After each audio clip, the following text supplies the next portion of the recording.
கேக்கு பாக்ஸில் கேக்கு இல்லை, ஒரு சின்ன பீஸ் மட்டும் இருந்தது. சின்ன பீஸு எப்படின்னா, இந்த சின்ன பீஸ் எடுத்து என் கையில் கொடுத்தாரு. சரி, அந்த சின்ன பீஸ் கேக்கு வந்து என் கையில் வாங்கி அப்படியே வச்சுக்கினேன்.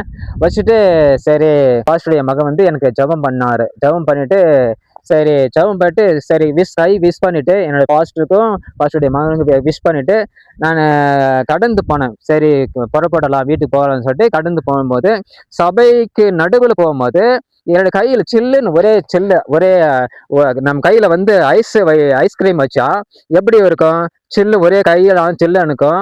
அந்த ஐஸ்கிரீம் ஒழுகும்போது இதெல்லாம் வலியும், எப்படி ஐஸ்கிரீம் வலியும். அந்த மாதிரி எனக்கு ஒரு தேவ பிரசன்னத்தை நான் உணர்ந்தேன். தேவ பிரசன்னம் எப்படின்னா, ஐஸ்கிரீம் வச்சா ஒழுகிறது போல, நிரம்பி வழிகிறது போல, தேவ பிரசன்னம் நிரம்பி வழிகிறது போல என் கையில் அந்த மாதிரி தேவ பிரசன்னத்தை உணர்ந்து கொண்டு நான் போனேன். சரி, போயிட்டு எல்லாம் நடந்தது.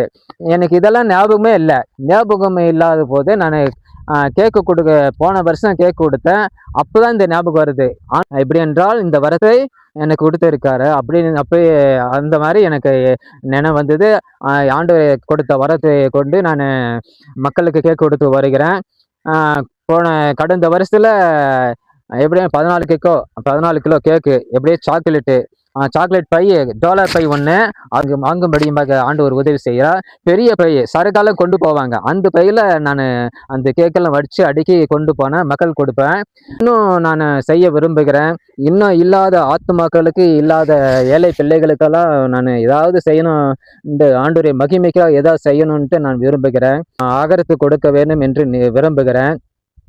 கிறிஸ்மஸ் நாளிலே மட்டும் கேக் கொடுக்கறது மாத்திரம், அதுக்கு அடுத்த நாள் வந்து ஏழைகளுக்கு ஏதாவது கொடுக்க வேண்டும், ஆகாரம் கொடுக்க வேண்டும் என்று நான் ஒரு வாஞ்சை இருக்கிறேன். இந்த காரியமெல்லாம் நிறைவேறணும். அதுக்காக ஜெபித்து கொள்ளுங்க.